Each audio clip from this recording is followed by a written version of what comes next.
മീൻ കറി വെക്കാനാണ്. കുറച്ച് വെളിച്ചെണ്ണ ഒഴിച്ച് കൊടുക്കാം കേട്ടോ. നമുക്കൊരു 5 മുളക് ഇട്ട് കൊടുക്കാം.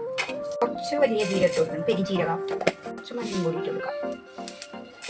ഒരു വലിയ ടീസ്പൂൺ കൊണ്ട് 2 ടീസ്പൂൺ ഉണ്ടാവും. നമുക്ക് സ്റ്റവ് ഓഫാക്കാം. ഇത് തക്കാളി വേവിച്ച് വെച്ചിട്ട് അപ്പോൾ ഇത് നമുക്ക് മിക്സിയിൽ അരച്ചെടുക്കാം കേട്ടോ. വേവിച്ച് വെച്ചതാണ്. അപ്പോൾ കുറച്ച് വെള്ളുള്ളിയും ഒരു കഷ്ണം ഇഞ്ചിയും കൂടി നമുക്ക് ചതച്ചെടുക്കാം കേട്ടോ. കുറച്ച് കറിവേപ്പില കൂടെ ഉണ്ട്. നമുക്ക് മീൻ കറി വെക്കാനായിട്ട് കുറച്ച് വെളിച്ചെണ്ണ ഒഴിച്ച് കൊടുക്കാം. ശേഷം ഉലുവ ഇട്ട് കൊടുക്കാം. കുറച്ച് മഞ്ഞൾപ്പൊടി ഇനി കുറച്ച് ഇഞ്ചി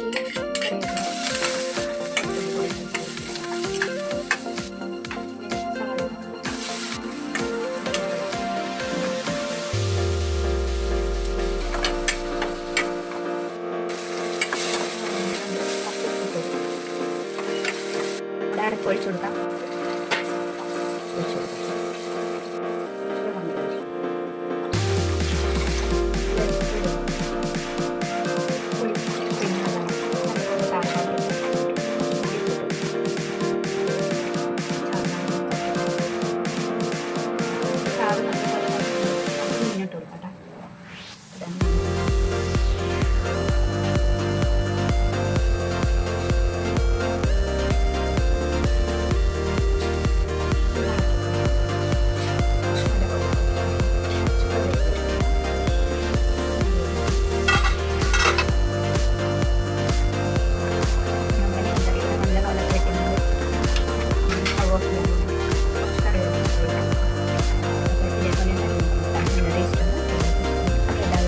ലൈക്ക് ചെയ്യുക, ഷെയർ ചെയ്യുക, സബ്സ്ക്രൈബ് ചെയ്യുക.